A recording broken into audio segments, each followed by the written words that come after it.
موت کو یاد کرنے کا طریقہ کیا ہے؟ آج کل ہر بندہ موت کو بلا چکا ہے، اپنے دنیا میں مصروف ہے، اپنے کاروباروں میں مصروف ہے، اپنے پلاٹوں میں مصروف ہے، اپنے دنیا کے کاروباروں میں مصروف ہے۔ لیکن اب سوال یہ اٹھتا ہے کہ ہم موت کو یاد کریں تو کیسے یاد کریں؟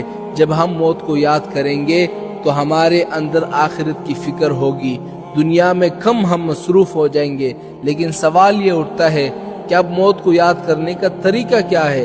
موت کو یاد کرنے کے صرف دو طریقے ہیں، یہ دو طریقے آپ نے اختیار کرنے ہیں، سب سے بڑے آسان طریقے ہیں، لیکن آپ نے یہ کرنا ہے کہ ان دو طریقوں پر عمل کرنا ہے۔ سب سے پہلے موت کو یاد کرنے کا طریقہ یہ ہے کہ قبرستان جایا کرے، قبرستان کا چکر لگایا کرے۔ قبرستان جانے سے انسان کو موت بھی یاد آتی ہے اور انسان کے دل سے غفلت بھی دور ہو جاتی ہے، دنیا کی محبت نکلتی ہے اور آخرت کی فکر پیدا ہوتی ہے۔ وہاں جانے سے ہر قبر انسان کو یہ درس دیتی ہے کہ دیکھ، ہمارے اندر جو لوگ لیٹے ہوئے ہیں وہ تمہاری طرح ایک دن دنیا میں چھلا پلا کرتے تھے، کاروبار کرتے تھے، ان کی بھی شادی ہو چکی تھی، ان کی بھی اولاد تھی، ان کی بھی ماں باپ تھے، ان کے بھی دوست احباب تھے، لیکن آج بے یار و مددگار قبروں میں تن و تنہا لیٹے ہوئے ہیں، نہ جانے کس حال میں ہیں۔ ایک دن مرنا ہے، آخر موت ہے، کر لے جو کرنا ہے، آخر موت ہے۔ پہلا طریقہ میں نے بتا دیا۔ موت کو یاد کرنے کا دوسرا طریقہ یہ ہے کہ 24 گھنٹے میں سے آپ صرف 10 منٹ نکالیں، صبح کے وقت ہو یا رات کو سونے سے پہلے ہو، پھر اس وقت اپنے ذہن کو تمام خیالات سے خالی کر کے اور اپنے تمام مصروفیات سے فارغ کر کے اپنے مرنے کو سوچے۔ مثال کے طور پر اب میں مر رہا ہوں، مجھے ایک بیماری ہو چکی ہے، میری جان نکلنے والی ہے، پھر یہ سوچے اب مجھے غسل دیا جا رہا ہے، کفن دیا جا رہا ہے، اب میری نماز جنازہ ہو رہی ہے، اب لوگ مجھے اٹھا کر قبرستان لے جا رہے ہیں، اب مجھے قبر میں اتارا جا رہا ہے، اب میرے اوپر سلیپیں رکھی جا رہی ہیں اور میرے اوپر مٹی ڈالی جا رہی ہے اور لوگوں کی باتوں کرنے کی آواز مجھے آ رہی ہے، اب لوگ واپس جا رہے ہیں اور میں اکیلا قبر میں پڑا ہوا ہوں۔ فرشتے آ کر مجھ سے سوال و جواب کر رہے ہیں اور مجھ سے جواب نہیں دیا جا رہا۔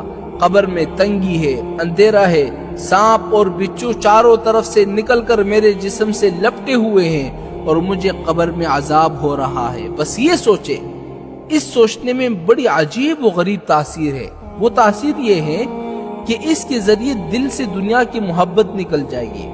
ہمارے دل میں دنیا کے بارے میں جو بڑے بڑے منصوبے ہیں نا، اور ایک ختم نہ ہونے والا سلسلہ ہمارے ذہن میں موجود ہے، تمناؤں اور خواہشات کا ایک سمندر ہے ہمارے ذہنوں میں۔ اس سوچ سے یہ ساری لہریں ختم ہو جائے گی، خواہشات کی موجیں ٹھنڈی پڑ جائے گی اور یہ سب منصوبے ٹھنڈے پڑ جائیں گے اور آخرت کے منصوبے اس کے ذہن میں آنے لگیں گے۔ آخرت کی تمنائیں اور آرزو اس کے دل میں پیدا ہوں گے اور وہاں کے اجر و ثواب، آخرت کی قدر و قیمت اس کے دل میں آنے لگے گی۔ اب اس کا دل یہ چاہنے لگے گا کہ میں یہ نیک کام کر لوں، فلاں نیک کام کر لوں، فلاں گناہوں سے بچ جاؤں، فلاں گناہ سے توبہ کر لوں۔ یہ ہے موت کو یاد کرنے کا فائدہ۔ تو یہ دو طریقے میں نے آپ کو بتا دیے ہیں کہ موت کو یاد کرنے کا سب سے پہلا طریقہ یہ ہے کہ آپ قبرستان میں جائیں، روزانہ ایک چکر لگائے یا 2 دنوں میں ایک چکر لگائے یا ایک ہفتے میں کم سے کم ایک چکر لگائے۔ اس سے فائدہ یہ ہوگا کہ آپ کا ایمان تازہ ہو جائے گا، آپ کو آخرت پر یقین آنے لگے گا۔ اور دوسرا طریقہ میں نے بتا دیا ہے موت کو یاد کرنے کا کہ رات کو سونے سے پہلے صرف 10 منٹ نکالے، اپنے مرنے کو سوچے کہ میرے قبر کے اندر مجھ سے کیا سوال کیا جائے گا، مجھے کفن دیا جا رہا ہے، مجھے اب قبر کے اندر لٹایا جا رہا ہے، فرشتے آ کر مجھ سے سوال کر رہے ہیں۔ تو اس سے فائدہ یہ ہوگا کہ آپ کے جو دل کے خواہشات ہے، آپ کے دل کے اندر جو دنیا کی تمنا ہے وہ ختم ہو جائے گی، پھر آخرت کی تمنا اور آرزو آپ کے دل کے اندر پیدا ہو جائے گی۔